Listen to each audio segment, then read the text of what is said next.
Good morning first year commerce. अब तक हम लोग ने जो है बार्टर सिस्टम वाला and evolution of the money जो चैप्टर था उसमें हम लोगों ने पढ़ा कि what is the barter system, the limitation of barter system and due to the some limitation and shortcomings of the barter system the existence of money. In the evolution of money we studied कैसे एक money from pastoral stage to the industrial stage में आया, from the commodity money to the क्या कहते हैं metal money, metal से paper money से credit money and credit money. This is the era of the plastic money and we are going in the cashless transaction. We prefer cashless transaction, online transaction. In this chapter, we will thoroughly study what is the money. In general term, we know the money which are in circulation, which facilitate to purchase the thing. We think this is the money. But in technical term, what is the money? We will study in this chapter. Earlier I have said due to the some limitation of the barter system हमारा money आया। Money के संदर्भ में जो है 3 aspect आपको महत्वपूर्ण होता है। वो एस्पेक्ट है, सपोज कर लो एक एग्जाम्पल के रूप में लेते हैं। आप कभी कभी देखते होंगे बच्चों, कभी कभी उसमें मिलता है कि दुकान पर चून की जनरल स्टोर की दुकान पर गए, चिल्ड्रन बैंक ऑफ इंडिया करके नोट आता है। यहाँ पर एक एग्जाम्पल लेके रहे कि मान लीजिए कि हमने मान लिया कि ये जो है चिल्ड्रन बैंक ऑफ इंडिया या कोई भी एक सपोज कीजिए एक पेन मान लिया, एक पेन है, उससे हम लोग मान लीजिए सामान खरीद लेंगे। हम गए सामान खरीद लिए, क्या that pen will be treated as the money? तो 3 aspect we should study. First, money as a money, whether money does the work of the money as a function, whether all the people of the country accept the money। आप कहोगे why not, क्यों नहीं accept करेगा? हम लोग discuss करेंगे इसमें क्या कारण। और तीसरा, क्या गवर्नमेंट हर जगह जो है गवर्नमेंट के बिना पर on behalf of the government the central bank in India, the Reserve Bank of India thrice institution to publish the to issue the notes. इसमें आगे हम बढ़े, इसमें एक कोटेशन दिया उसको हम बोलना चाहेंगे। Every branch of knowledge is fundamental discovery. In machine, it's wheel. अगर सोचिए चक्का नहीं होता दुनिया में क्या होता, न ट्रक होता, न बस होता, न कार, सारा ट्रांसपोर्टेशन सिस्टम ठप। That is that. In machine, it is a wheel. In science, the fire. आग ना होता तो क्या होता? In politics, the vote. लोकतंत्र डेमोक्रेसी में वोट का बड़ा महत्व था। सरकार इलेक्ट होता जो हमारा शासन चलाता है। उसी तरह similarly in economics, in the whole commercial side of man's socialization, money is the essential invention on which all the rest is built। इन्होंने कहा अगर हम आर्थिक क्षेत्र में बात करें तो मुद्रा एक ऐसा आविष्कार हुआ जो विश्व के हर क्षेत्र में, हर क्षेत्र इस पर बेस करता है। और आज हमारे टोटल लाइफ स्टाइल का ये एक केंद्र बिंदु धूरी बन गया। ये जोफ्री ऑथर ने ये कहा था, ठीक है ना। अब आगे अगर हम लोग चलते हैं what is the meaning of the money में, तो जैसे इसमें एक दिया है हार्टली वाइटर्स का, money is what money does. मंत्रा वो है जो मुद्रा काम करता है। It is not elaborate and clear definition, लेकिन one thing is very much clear regarding this definition, in this definition, that is मुद्रा वो है जो मुद्रा काम करे। यानी मुद्रा मुझको कहेंगे जो मुद्रा काम करे, यानी कि जो काम है मुद्रा का जो करे वही मुद्रा है। इसको लेटर हम लोग डिस्कस करेंगे। जब भी हम ट्रीट करें कि व्हाट इज द मनी, तो हमको 3 एस्पेक्ट जो मैंने पहले बोला था उसको आपको ध्यान से देखना है। वो 3 एस्पेक्ट होता है।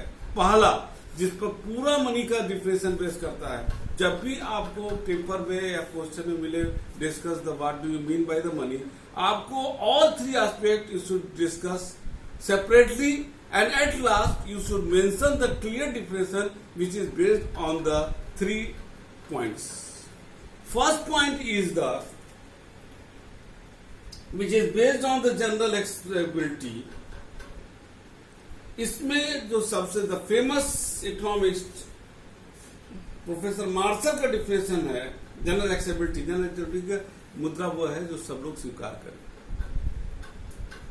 जनरल एक्सेप्टेबिलिटी में का जो मार्शल ने दिया था, money include all those thing, मुद्रा उस सभी चीजों को कहते हैं which are at any time, जो किसी भी समय एंड प्लेस किसी भी जगह generally current without doubt and special inquiry as means of purchasing commodity और सर्विसेज, जो हम सामान खरीदने के लिए बिना सकल सुबह को उसको यूज कर सकते हैं। दैट इज मीन्स कि people are accepting those thing which are very easily are doing the work of the to purchase the commodity या services. General people accept those thing, that definition is based on the general acceptability. James Keynes, जिनको father of macroeconomics बोला जाता है, उनका definition है money is that, मुद्रा वो है बाय द डिलीवरी, जिसके देने से, विच डेब्ट कॉन्ट्रैक्ट, जो उधार आपने लिया है, एंड प्राइस कॉन्ट्रैक्ट, और जो सामान लिया उसके संबंध में जो पैसा देना है, आर डिस्चार्ज हम दे सके, and in shape of which A store of general purchasing power is held, और जिसके तहत, और वो मुद्रा जिसके अंदर का परचेजिंग पावर होता है। अब आपके दिमाग में आ रहा है कि what is the purchasing power, घबराने की जरूरत है, अभी हम लोग डिस्कस करते हैं। ये था जनरल एक्सेप्टेबिलिटी का, और भी है, लेकिन ये 2 महत्वपूर्ण डिफिनेशन था। यानी फिर से रिपीट करें, all those thing which are accepted by the general people of the country to purchase the, for the purpose of the, to purchase the commodity and services, or for the, to use the payment of the debt, उधार देने के लिए, without any doubt or without any inquiry. That is definition is the general acceptability. आगे चलते हैं functional definition. Functional मतलब क्या ये काम करता है मुद्रा का, यानी कि जो हम लोगों ने पढ़ा था कि जो बार्टर सिस्टम में दिक्कत आ रहा है, क्या इससे दूर हो जा रहा है, जिसमें से क्या हेड है, एक हेडली बार्टर का डिफिनेशन है मनी व्हाट मनी डज। इसको मैंने एक्सप्लेन किया, क्लियर कर नहीं है, क्योंकि अब जैसे क्या टीचर क्या करता है, टीचर जो टीचर काम करे, भैया क्या करता है, वही जो करे, तो ये क्लियर नहीं है। लेकिन एक चीज है कि डज का मतलब होता है कार्य करना, यानी कि this definition is based on the function. ट्रांसकॉर्ड का एक डिफिनेशन है, whatever serve as money, जो भी मुद्रा है is money, whether it is the metal और सिगरेट और स्टेनलेस स्टील, जो भी चीजें हैं, अगर वो मुद्रा है, चाहे वो सिगरेट हो चाहे मेटल हो, वो सब मुद्रा। वाटसन ने एक जगह नीचे लिखा है, if a particular unit is commonly implied to state values, अगर कोई भी कमोडिटी जिससे हम वैल्यू निकाल लें, हम एक्सचेंज ऑफ गुड्स जिससे हम सामान खरीद लें, सर्विसेज, और परफॉर्म अदर फंक्शन, और अदर फंक्शन भी उसे पूरा कर सके, it is the money. What is the what ever its legal और फिजिकल कैरेक्टरिस्टिक, उन्होंने कहा है इसका कोई मतलब नहीं है उसका फिजिकल देखने में कैसा है और उसकी कानूनी मान्यता कैसी है।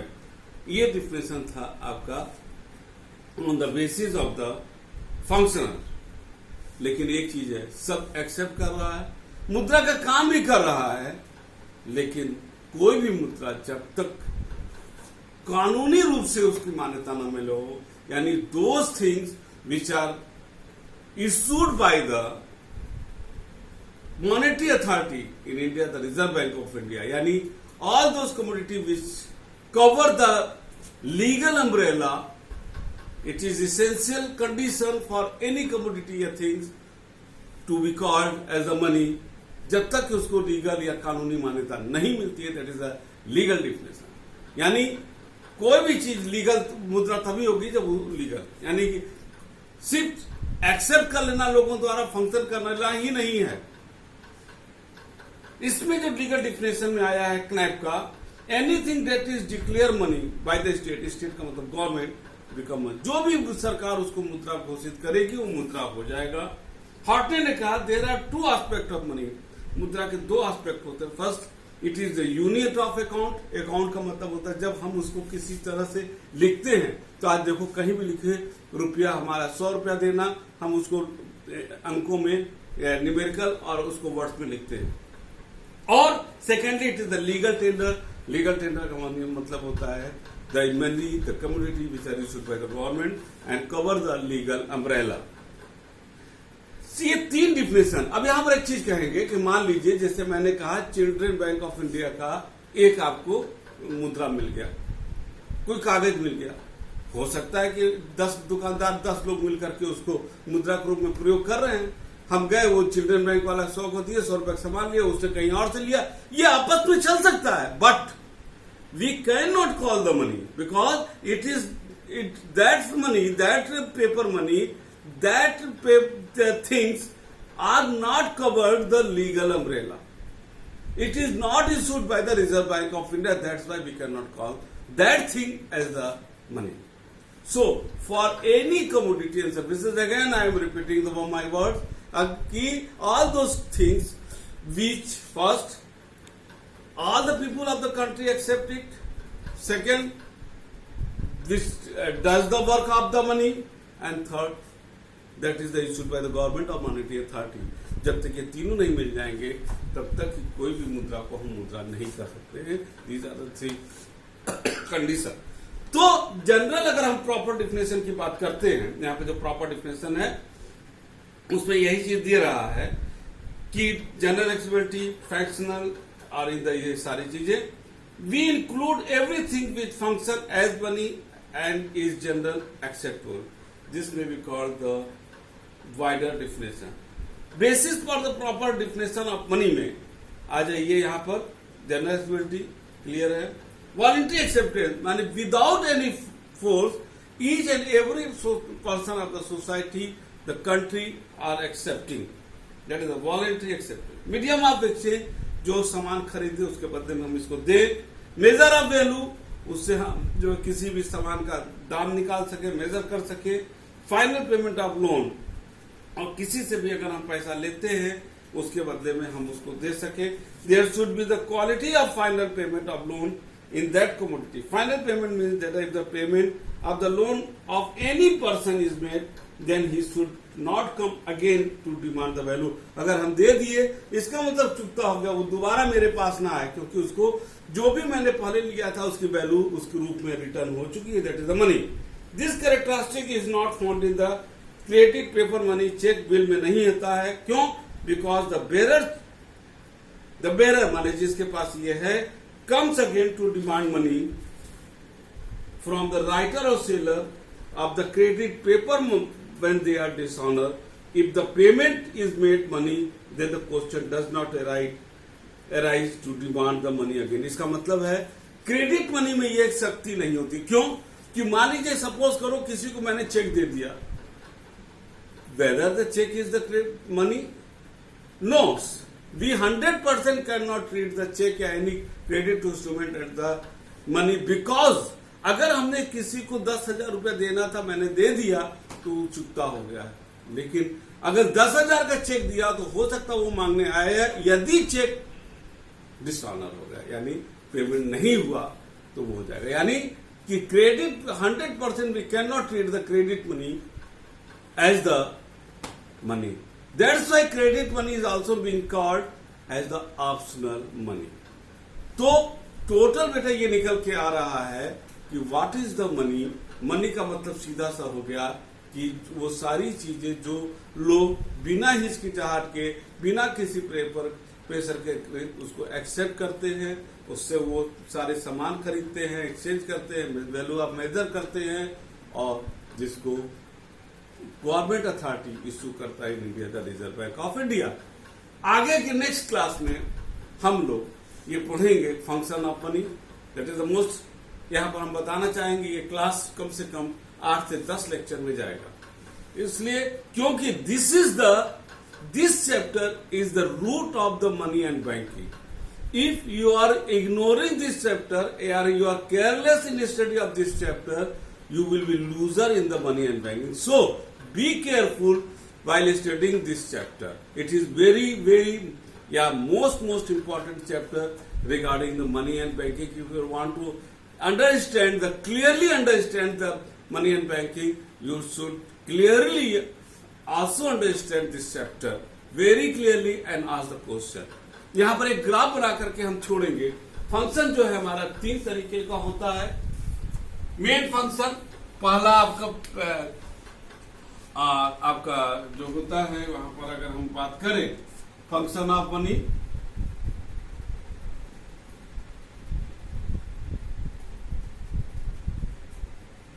आपका पहला जिसको हम लोग यहां पर कहेंगे प्राइमरी फंक्शन, सेकेंड हो गया आपका सेकेंडरी फंक्शन,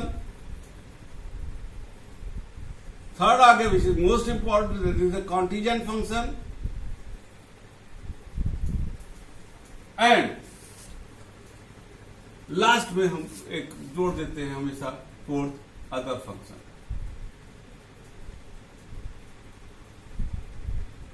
आप लोग ग्राफ भी ऐसे ही बनाइएगा तो अच्छा रहेगा. ये 4 फंक्शन में इसको आएगा. नेक्स्ट क्लास जो आपका आएगा ये था जिसमें हम लोग ये अलग अलग प्राइमरी फंक्शन, सेकेंडरी, कॉन्टीजेंट को किसी में उस एक फंक्शन के भी जो है सब फंक्शन को हम अलग अलग क्लास में लेंगे according to the importance. This was the class 7 part 7. I think आपको समझ में आ गया होगा what is the money clearly. इसको ठीक से पढ़िएगा. बाकी चीजें जब सैटरडे को ही ये हमारा क्लास लेक्चर है, सैटरडे शाम को जो है आपको कॉलेज की तरफ से क्वेरीज आएगा. अगर आप लोगों को नहीं समझ में आएगा पूछिएगा. बाकी हमने आपसे बोल भी दिया है कि आप जो है नंबर भी दिया है कि आप उससे पूछ सकते हो क्वेश्चन डायरेक्टली. ठीक है. और तब तक के लिए for the next class, thank you.